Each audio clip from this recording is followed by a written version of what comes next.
Très chers fidèles téléspectateurs d'E-News de télévision, bonjour et bienvenue dans cette émission Le Révolutionnaire. Je pense que vous êtes branchés partout dans le monde scotché en ce net moment pour suivre Platy, votre humble présentateur de l'émission Révolutionnaire sur E-News Télévision. Je salue tous nos fidèles abonnés pour votre confiance et fidélité au sein de notre chaîne, votre chaîne E-News Télévision. En particulier, l'homme simple José Yungu et puis Maman Rose, la patrona, coup de chapeau Nabino Ebele, sans oublier Maman Karine Lutz depuis Australie. Na Sanité, Maman Sifa Pe na Dubaï, Bambote na yo, Josepha, mon ami d'Afrance na Paris, Bambote na Ebele, Bisika Bozwami. Na PCP Mbote na Richard R. Mampe, où yazana si ma caméra pour vous proposer ce belles images. Sans plus tarder, car na cadre ya émission Le Révolutionnaire, ndenge na lagaga bino na ebandeli, toko yambaka à tout moment ba révolutionnaire,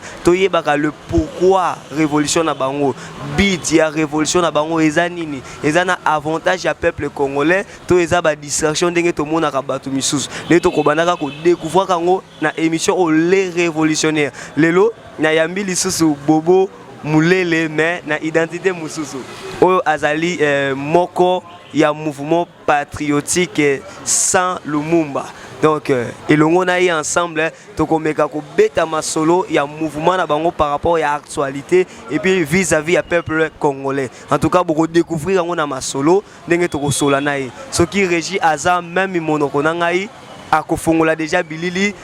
bo découvrir to découvrir à nouveau na plateau ya mukolo mwalelo. Mbote mwana mboka. Mbote mwana mboka, les journalistes, les très intelligents ya mboka oyo. Merci beaucoup. Un mot pour nos fidèles abonnés qui nous suivent de partout dans le monde. Merci. Na Pesibino Mbote bisika nyonso bozwami les abonnés na Katia Mokili Mobimba.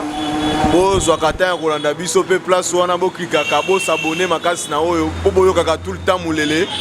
Bozwa ka ba information eza vrai et pe bozwa ka pe ka ba makanisi oyo ya bayimboka tozana ngo po na développement ya mboka oyo. Merci chers fidèles téléspectateurs, kaka ndenge nalobaki na ebandeli azali moko ya mouvement patriotique sans Lumumba. Donc ça ya makila. Donc tant bozo yo ka sans eza sans ote ya donc ya kozala nango ebele to ya kozanga mais sans ya makila. Donc bato o baza ko incarner le combat de Lumumba kati na bango. To komeka ko découvrir incarnation ya combat ya Lumumba kati na bango eza po et même un changement na vie à peuple congolais to et même un déséquilibre ndenge ba misusu ba memaka to ko découvrir ngo na kati ya masolo mais to meka moi muke ko beta moi lisolo muke ya moto kota na masolo c'est processus ya guerre à est na minute au changement et comme ndenge ni kuna na est. Papa, jusque là biso mouvement sans Lumumba to za ko constater que changement na est et continue nous te. Batu bazaka kana kokufa lobi na koyebisa yo ba dégâts esalemi ba dégâts lisusu lobi esalemi eza plus de 15 personnes ba kufi kaka na niveau ya Beni yango wana biso mouvement sans Lumumba tozana kati toujours ya ko militer tozana toujours na kati ya ko tambola oyo eza esprit na biso pona ko participer na ba activité na pe na ko dénoncer na ko informer bana mai que non mboka eza malamu te jusque là masolo ka eza mabe nanga muna bino mouvement Lumumba vis-à-vis ya dossier wana ya guerre à est donc ndenge bozo monango boza ko s'organiser nini entre vous et puis boza ko s'attendre na nini na avenir nanga muna bino mouvement Lumumba. Bon na thématique wana biso eta que sans Lumumba mouvement citoyen tozo militer tozana makila oyo ya Lumumba tikaki tozana makila ya mulele nga moko descendant ya mulele nazawa toza koyebisa na autorité oyo baza en place surtout na ndeko monsieur Félix Tshisekedi oyo azo incarner na sommet que to bangelo côté Rwanda azeka mo meloko mukie oyo biso toriko longola na minute pe to zui Rwanda na to nexe yango ndenge na yokaka parmi ba politiciens moko alobaka ngo politicien na biso moko ya mboka wa nani toko ezala nani son excellence honoraire Adolphe Muzitu alobaka yango ye alobaka ke il faut tout ça la guerre na Rwanda pour amonaki musika tozoluka ba tel ba autorité ba politicien ya bongo na mutu ya mboka oyo azoloba sans froid oyo azobanga Rwanda te oyo azobanga bato baza na sima Rwanda te oyo azoloba sans froid tout ça la guerre na Rwanda alobi yango pourquoi parce que tozomona développement ya mboka na biso oyo eza na maboko ya bato wana bazo bloquer développement par rapport ya zuwa bazokela biso na ba minéraux toza nango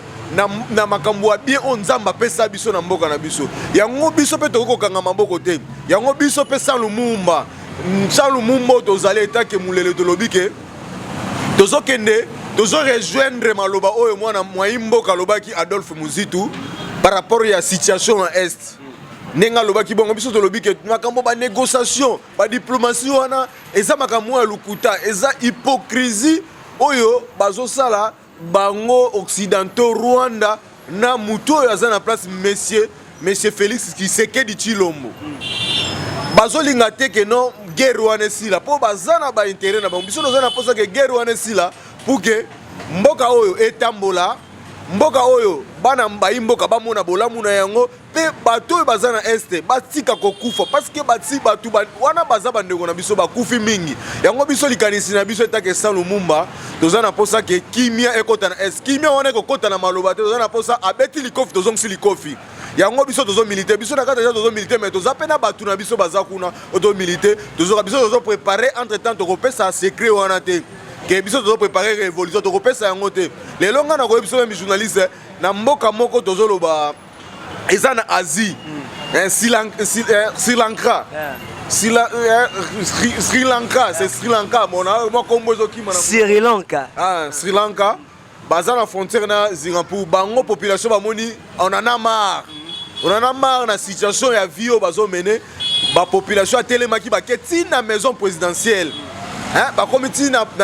maison présidentielle ba sokoli même na kati ya piscine oyo président sokolaka basali dégâts te yango biso lobi ke biso mouvement citoyen yango be bino bolinga bosala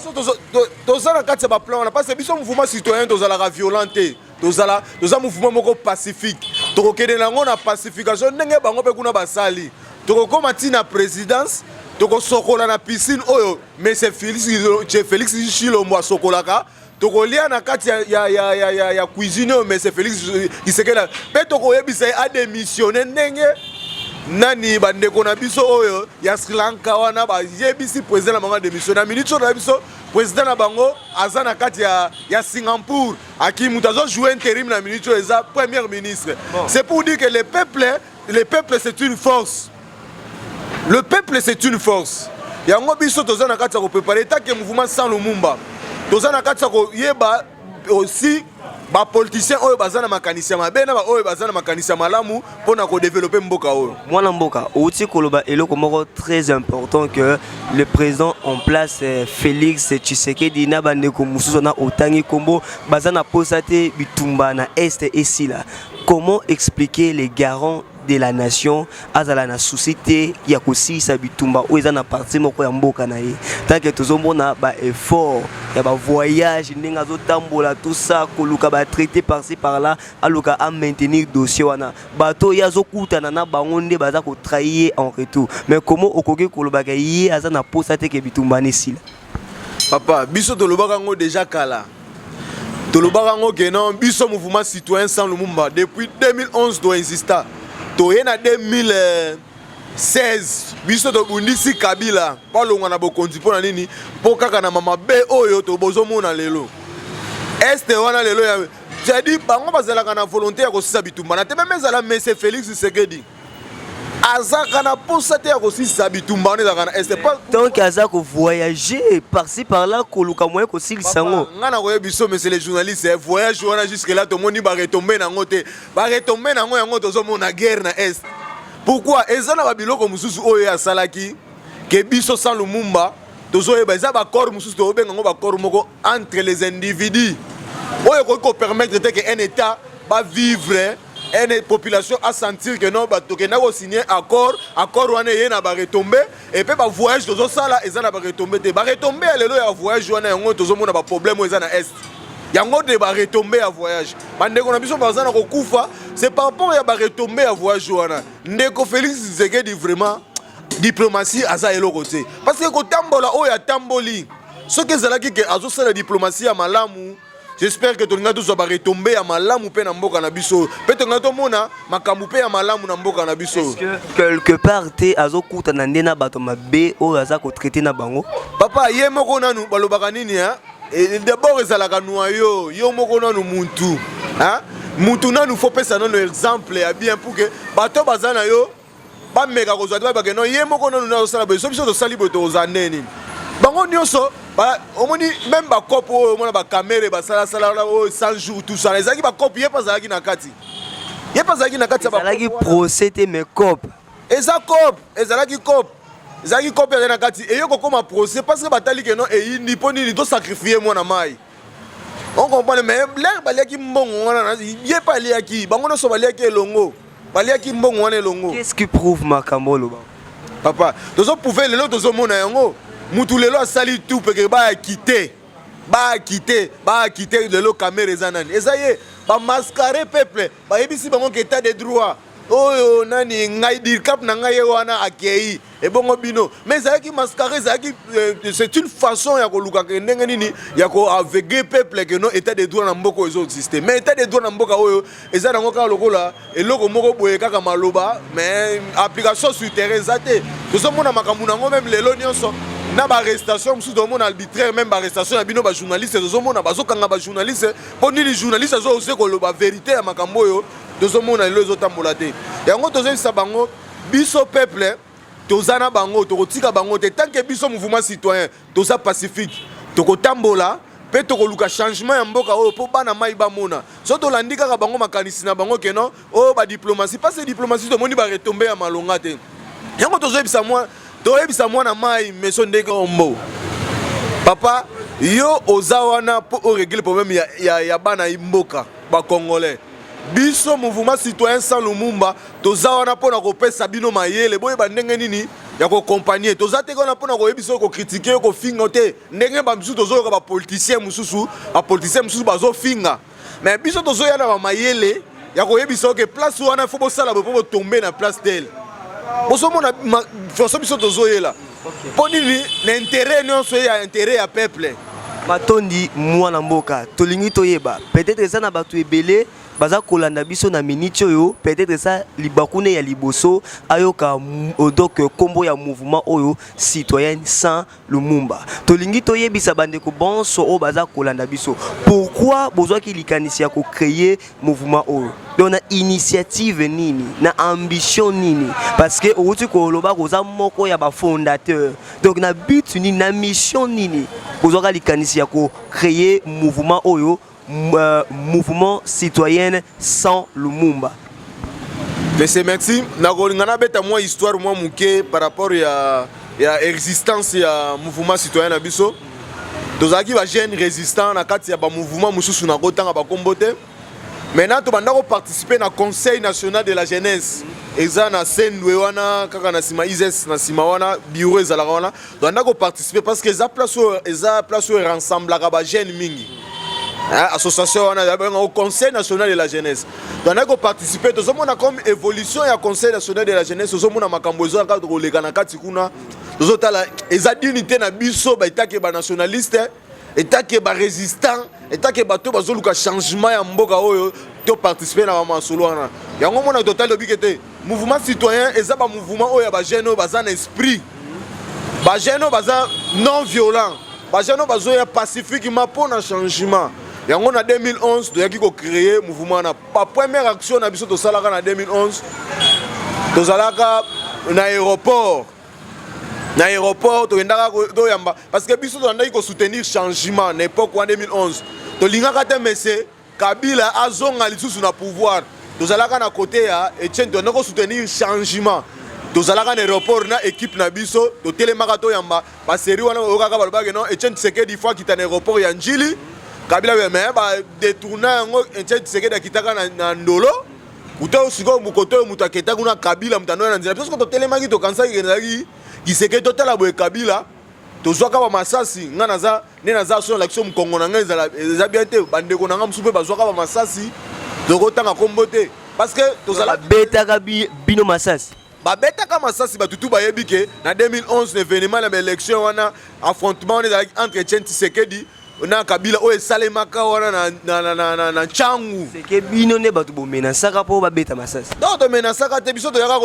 koyamba leader oyo tomandaki ko mouvement na biso bandaki ko soutenir pour na changement. Sans Lumumba bandaki ko soutenir Tshisekedi pour na changement. Biso sans Lumumba toza wana premier objectif ezaka non tolukaka nini ko ramener ba jeune na raison. Ko lamusa ba jeune na makambo etali développement nanu ya mboka oyo. Pour les lots, tous les gens qui ont une distraction. Parce qu'on comprend que non, la jeunesse, la jeunesse c'est l'avenir. La jeunesse c'est l'avenir, il y a lobby. La jeunesse c'est l'avenir de demain. La jeunesse c'est l'avenir, il y a les lots. La jeune n'est les lots. Parce que il faut que ça les yango. Avenir est à la lobby. Comment yo ozolo ba avenir à l'élo? Biso to biso ndele lo. Bango ba vieux wana balobaka eloko wana. Moni muta lobaka proverbe wana lobaki lobby. C'est-à-dire alembisi ba jeune. Alembisa ba jeune bazelaka lobby. Ba fanda bazelaka lobby. Mais ba jeune ba continuer kozela mais biso to bité biso lelo. Biso to telemi lelo to laksi bango makila oyo. Soto komi na ba 60 ans nini to kosala sunde to salote. Faut que ça makilo na biso pour lobby to changer ma solo ya mboka oyo bana na biso to boti ba mona quand même bolamo parce que biso lelo tozo souffrir makasi eza cause ya makambo mais il faut que to telema to luka neni to ko changer ma solo oyo à travers ba politiciens bazana makanisa bien ba politiciens bazana ba projet de société ya malamu oyo ko sala ke lobby mboka oyo et changer mutu nyonso se retrouver na place na ye pe to si sa makambo ba guerre ba est wana ndenge ba politiciens musu doyoka ki ba lobby ke non bazo senga ba il faut que non guerre wana eza na sasa azo senga guerre dire mais azo pesa bango ba mayele ba piste de solution pona ko bima na kati ya ba crise wana bino bosi sa guerre à est. Oui, guerre wana eza possible aussi sango Na mécanisme nini? Papa, moni de nebisi yo que non peuple aza souverain. Biso sans Lumumba, toza mingi na population. Pe ezana ba politicien mususu pe baza na population baza ko partager même envie na population baza pe. Eza batu wana biso to ko rejoindre na bango pe ba ko rejoindre na biso pour que to me manzela wana linément moko. Parce que idée o tozo pesa M. Félix Tshisekedi que non akende na Poutine. Parce que embargo oyo ba beti biso embargo wana embargo inane na po ba yebi ke minduki oyo tozana ngo minduki wana na inane tokoka ko bunda na Rwanda te na inane toko ba munition se kosila Rwanda ko beta biso yango so mona ke no biso il faut to pousser ye akene na Russie et ça pas même solution tozo pesa tozana mandoki te ba to pesi mayele ke na Russie azo mandoki poto longa kuna poto za la kimia. Donc ce qu'on a comprendre bien mouvement citoyen sans Lumumba bozalaka na sima ya mutu oyo azana mwa likanisi ya komema changement pona mboka Congo do bo soutenaka ye biso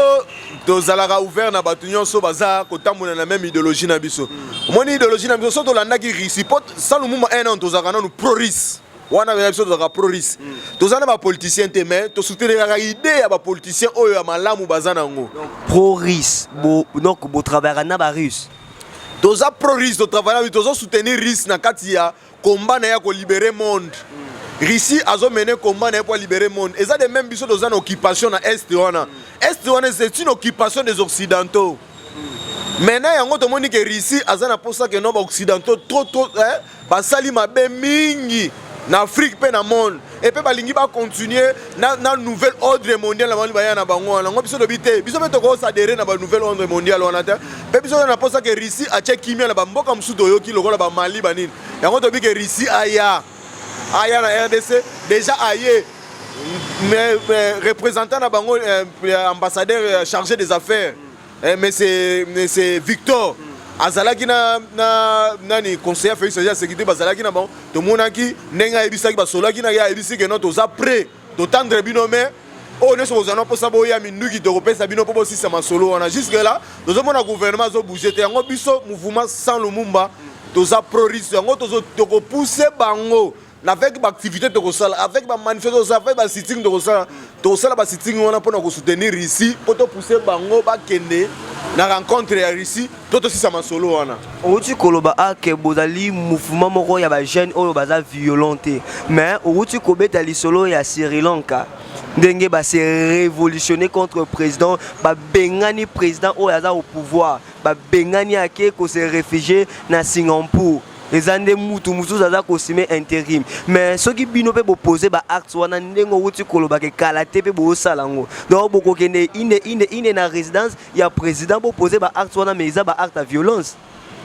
Papa eza article 64 ya constitution na biso nde mutu ezopesa biso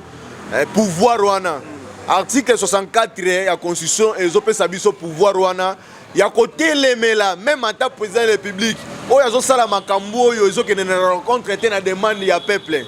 tozana obligé ya kotelemela ye et pe koyebisa arrêter pe pousser na démission yango tolobi que même article 64 ya biso ya constitution lobi yango mona na Sri Lanka ba appliquer article na population lobi on en a marre population ya Sri Lanka ba habiter ba teremi ba marcher pacifiquement ba boukité bazali maison présidentielle ba simbe lo côté ba kei ba sokoli na kati ya piscine ba koti na salon batali babina au président kozonga liso ate président fois que ne président pe akei na ye aza siko na Singapour mutazo jouer intérim na minute za premier ministre c'est pour dire que non population ne muta souffrir kana kati ya makambo tout dozo mona o ba tiraillement politique tout dozo mona o yango ba lobaka ardage ma lobaka nini soki banzoko mibale bazobunda matiti nde yoka pasi biso ba population doza matiti peuple nde sikoyo na minute azalaka souverain primaire ezalaka peuple nde mutu azana doit changer masolo tout lelo biso population lelo toza kolala tozomona ba pays wana lo ba Sri Lanka ba changer masolo biso pe toko changer masolo na kato to sentir ezo simbate parce que ezo simbate nani lelo mais c'est Félix guerre ezana est yazo continuer ka koluka solo wana bango mais entre-temps batu bazo kufa kasi guerre ba traita kango pe na masolo ekindaka na manduki te papa diplomatie soki ezosimba te il faut tobunda na makofi po batu bazo kufa wana parce balobi la vie humaine est sacrée la vie humaine est sacrée papa la vie humaine est sacrée basakana na vie ya population te batu bazo kufa et puis que ça mabe makasi batu bazo continuer ko kufa il faut tozwa solution moko boye ko bimisa biso population ba comprendre que to bibi biso na kati ya bo wana tozo indépendance totale o tozo na ngo posa to fonctionner comme pays et ba pays wana ba koya bazana besoin ya babiloko na biso to traiter na bango entre les états et les états pour to sa bango taxe ndengini ba ko futa ce qui na comprendre bien donc bino mouvement citoyen sans le mumba na minute au bout après ya ko se révolutionner pour na ko chasser le président en place. Papa, eza na cadre on a des méthodes qui non ko chasser président nous a trop fort mais problème est biso zanine. Président il faut asala oyo peuple azo senga na ye. So le peuple azo senga na ye président za ko sala yango te à ce moment là tu ko appliquer article 64. 64 et lobby yango wana et lobby peuple congolais azana droit ya ko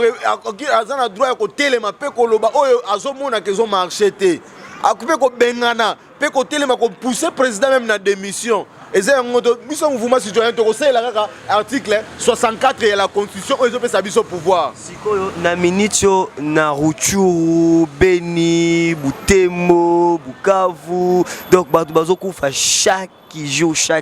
ceux qui mouké ba 20 matin siko bino mouvement citoyen sans le mumba tant bozo mona babilo kona na ngamu na bino bozo zela le président asala quelque chose pour na changement ya état ya est wana siko tant bozo mona chaque jour bato ba na kokufa siko bino na ngamu na bino boza ko s'attendre na nini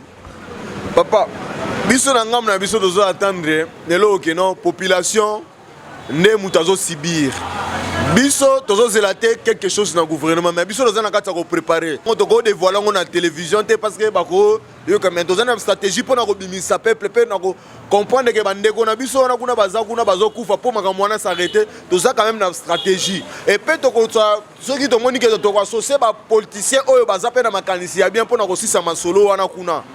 masolo baza na makanisi ya bien ba pesa ba idée bien pour masolo wana kuna esila. Merci beaucoup mwana mboka Bobo Mulele bandeko balandi ya News et télévision tozo kende déjà malembe na kochite na émission ya mukolo mwalelo to meka siko mwa muke kolobela la muka est-ce que nangamu na bino mouvement citoyen sans Lumumba est-ce que bo fréquente rapper ba parti politique biso mouvement citoyen tozalaka na parti politique na kati ya la raté toza ba mouvement moko à part to marchaka pour na développement mboka tolukaka mpona changement. C'est-à-dire baparti politique oyo bamoni ke bazali kokende biso mpe tomoni baparti politique oyo bazali kokende na rencontre oyo eza mission na biso. Les partis politiques on a moniqué ba jeune wana baza ko kene na rencontre eza mission na bango nde ba ko rejoindre na biso to rejoindre na bango pour to marcher ensemble. Est-ce que na minute ezata na parti politique mon côté au bino déjà bo kangana na ye bo tambola kana ye bo sala makambu na ye? Papa jusque là to trouver dans nos partis politiques mon côté mais po na nini to za na kati ya kota là par rapport ya ba projet de société na bango. Si ba parti c'est belé na mboko do olingo do ba parti nyo eza na mboko bazanga ba projet de société. Biso to ko encourager bango mais to ko kota na kati ya parti politique wana te. To ko encourager bango oyo azana projet de société ya malamu. Ndeko dozo mona. Hein tozo na kati ya koyo to yoka pe ba leader ba parti politique wana mingi to yoka bango et pe to yebi nani azana projet société ya bien oya projet société malamu oya azana ngwe pe ya malamu te oya azana ko tambola na ndenge ya malamu tozo yoka tozo mona ya ngwe ko pousser biso lobby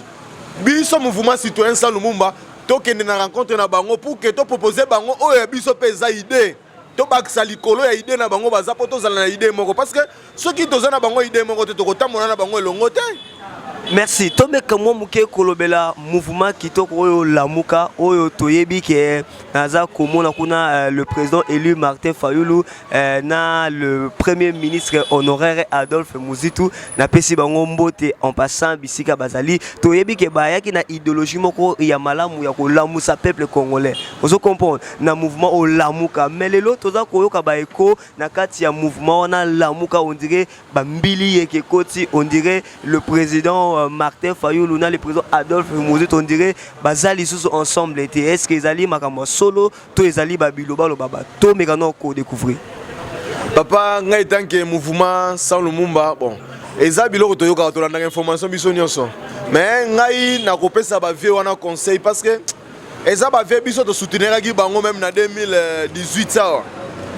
bazalaki ensemble tozoye baté qu'est-ce qui se passe entre bango. Mais ngai quelque part na sali moi analyse na ngai tout oyebi jour na songa na mukesima oyebi jour vie Fayulu jour akitaka na ba mouvement oyebi ba mouvement citoyen oyo ba filimbi ba lucha ba biso de luka lelo ko kunda bango po bango eza ba mouvement moko ba lingi mbongo ba mouvement moko corrompu mouvement bazora ba mbongo eutaka libanda bazora ba fonctionner na ba mbongo na ba mouvement wana vewana jour wana tambola na ba mouvement wana apesa bango paiement et c'est pelisa biso te po biso yaki na mouvement zo lukande de bango ba luka développer po ba benga ki binote ya wana et c'est pelisa ki binote papa biso ba benga biso te biso toza na idéologie na biso tozo tambola biso bata ba benga biso lenga to ya na biso te parce que toyebi ba mouvement wana eza ba mouvement moko ba faire partie na ba bêtise oyo mboka oyo tozo subir eza ba mouvement citoyen wana yango somo lelo nga na yebi sa vie Fayulu place azali vie au sala erreur biso sans Lumumba na ba mouvement muso toza nini wana vie au sala erreur vie au sala erreur ko tambola na ba mouvement wana eza que on vie aux autres trahi biso ba mouvement na biso citoyen nyonso pa ba mouvement na bazala crédible TV yango na zolo ba tozongi siko wana eza entre parenthèses mais tozongi siko na mambo lamuka nga na zo expliquer mambo lamuka parce que eza ni tolanda information to yokaka là to banda na 2018 to soutenir biso mouvement sans Lumumba to zalaka pe na bango to tchaka bango pe maboko te que to wana luka changement to mona peuple congolais on en a marre avec Kabila to loba que non faut l'isola Kabila effacer biso to zabokonzi. Mais dommage makambo wana esalemite mais lelo tomoni bazalaki kaka tokaki na munoko vie Fayulu o matungula azali azamabe matungula kei toyoko yoka suna munoko vie kaka o Moïse azamabe Moïse akei toyoka suna munoko ya vie Fayulu o Jean-Pierre Bemba azamabe Jean-Pierre Bemba toyoka lelo lisusu tokoma mo yoka lisusu bazondongwa na lisusu Nandeko Félix siko wana yango nazo sa peuple siko bino peuple est-ce que personne ne peut comprendre te bon mon aka mutu moko ka mtakanga baninga mabe bino mon aka mutu moko est-ce que bozo comprendre place wana te biso mouvement sans Lumumba to comprendre yango mabe eza muto yo alingo bimisa baninga mabe bozo comprendre yango to ba ke lamuka ezalaki ezelo moko munduki oyo lobe ko sala mais to mona ke ba vie wana alinga ko mona baninga mabe ye est-ce que il veut Fayulu azama bete pas mon ndeko na ye bandeko de tout wana bakoma mabe est-ce que yazama bete osomona mabe ezo uta na ve Fayulu po na nino lobibo na lobi bongo po nazo ebisi na betelo litani lobi ke yakanga batu mabe abebana matungulu abebani na Moïse abebani na Jean-Pierre Bemba lelo komina musique. Est-ce que raison ya bobeba na bango yo yebiango papa kobebana soki eza raison eza ya kobebana na bango ezali soki eza na raison moko kobebana na bango ezali bango mo bayebi me biso tokotala kaka ekoma kaka mutu moko nde mutu alobaka mabe ya batu parce que batu wana bana mabe ye aza na mabe te kaka mabe ya batu ya monaka yango c'est que ye moko ve Fayulu mpe aza mabe. Est-ce que soki azalaki mabe akoki kosala plein oyo asala na Kisangani? Papa plein wana ya Kisangani eza kosala plein eza yango na politique te papa. C'est un projet de société. Papa yango na ebisu même ata to mona même na Shadari asala ba plein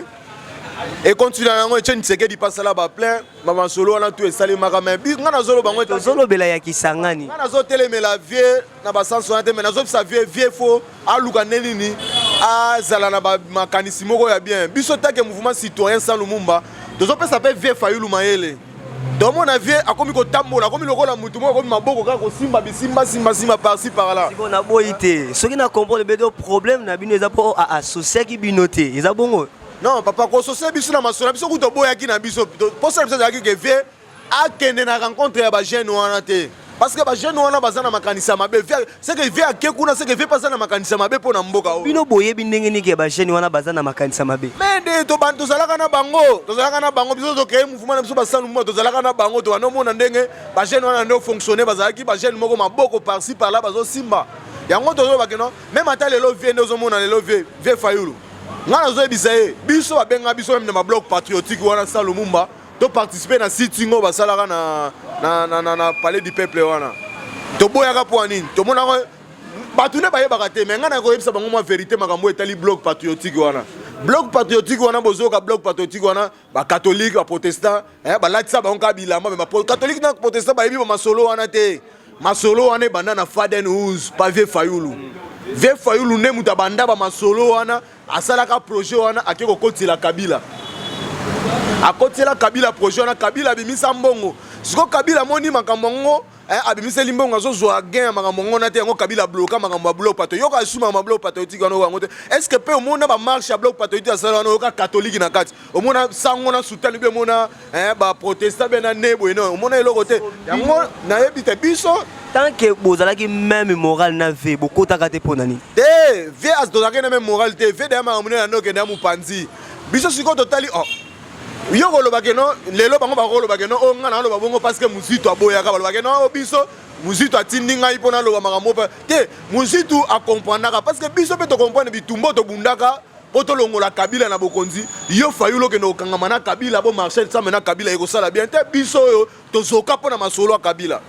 yo Fayulu ke ozambonga Kabila otambo ane ça biso te muzitu azaka na raison ngana pesi muzitu totalement raison c'est-à-dire muzitu aza mutu mo aza na vision azana vision pour na mboka o azo raisonner eloko nini peuple alingalia eza lokola papa ake musala azo raisonner na zwa mbongo na memela bana na ngabalia eza bongo yo musala na yo zo kende ko lobaka koluka bongo po zwa mbongo biso dozana ntango na te biso luka nde changement yango abi akokanisa bongo mais tokena ka kota ve musitu mete ve musitu na problème na ete mais biso to lobaka yango na début na biso to kotambola na muto nyonso azana makanisi ya mabi ya bien pour na changer mboka. C'est que le président Eli azana makanisa mabe to qui est déjà na rochité azana makanisa mabe papa moni mutonga nzo biso yo azo kende gauche pardon plutôt azana makanisa malamu ta akozana makanisa malamu te la bon eloko déterminera mboko za na projet de société ngai na lancer défi ba jeune ba la biso sans Lumumba sans Lumumba ba la biso musulman projet de société ya malamu oyo avait Fayulu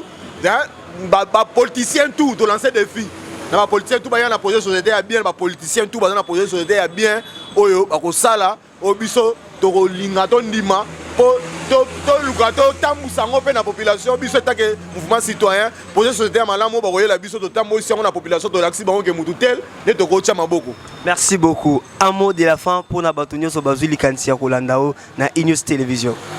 Merci na pesi batunyo so mbote na ebisi ka population ke ba politicien na biso lelo bazo faciliter biso fraternité te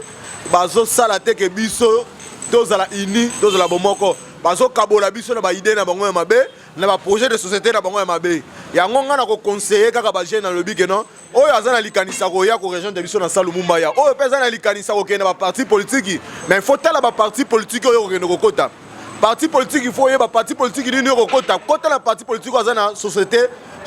azana projet de société ya bien et puis na ko conseiller bon ngai soki ngai même personnellement ngai bobo so na ngena kota na parti politique ngena kota na parti politique ya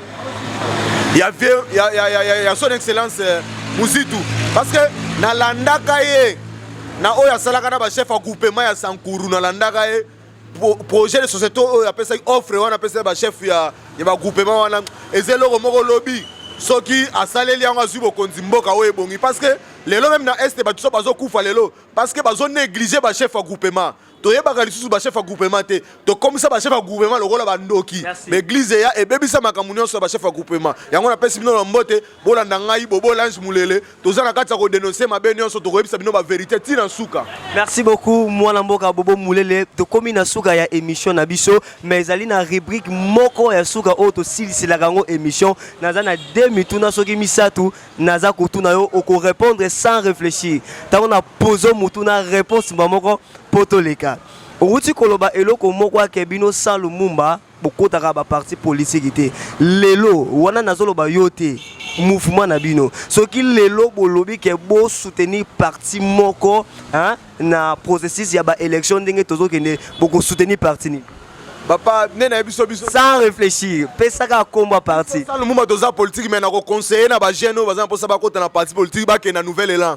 te ngana lobi sans Lumumba mouvement na bino soki lelo bolingi bo soutenir parti moko politique boko soutenir parti nini yo pesaka komba parti toleka toza na parti à soutenir te mais oyo na vision na ngai ngana omona ke ba jeune oyo baza na kati ya sans Lumumba bali ba kende ba kota na kati ya nouvelle élan pour na omona za na projet société ya malamu mouvement na bino mouvement na bino sans Lumumba est-ce que bozalaka pe na ba projet un jour pe ya kokoma na ba niveau ti ya ba candidature ke bo bimisa pe dauphin o pa uti na mouvement en fait na mouvement na bino a postuler lobby papa combat na biso ya ngwana eza combat po to lobby to bongisa mboka o lelo soki ke bozwi pouvoir bo fani en place hein intérêt nini bénéfice nini o boko memela peuple congolais to memela bango développement pe to ko répondre na besoin de population. Merci beaucoup chers fidèles téléspectateurs d'E-News Télévision. Nous sommes arrivés à la fin et zalaka rubrique asuka auto c'est la ngo émission na biso les révolutionnaires. Kaka ndenge nazoloba soko za na motuna na yo olingi otinda na kati ya rubrique okotinda ngo na numéro o plus 243 82 41 229 plus 243 82 41 29 950 donc plus 243 82 41 29 950 donc tinda message na yo test na yo question na yo na numéro wana to ko répondre na invité o to ko ya mambala sima to komi na suka soko sepeli na émission ko bosa na te ko s'abonner na chaîne ko partager et puis ko liker tikela biso ba commentaire et ko zala malamu mingi koleka ezalaki bobo mulele moko ya ba fondateur ya mouvement citoyen sans Lumumba boyoki a décortiquer na mozino mingi na za na commentaire ya ko sala wana te je rappelle c'était votre humble présentateur Plati l'intelligent du travail. Portez-vous bien, restez branchés sur E-News Télévision. Nous allons nous revoir au prochain numéro. Bye.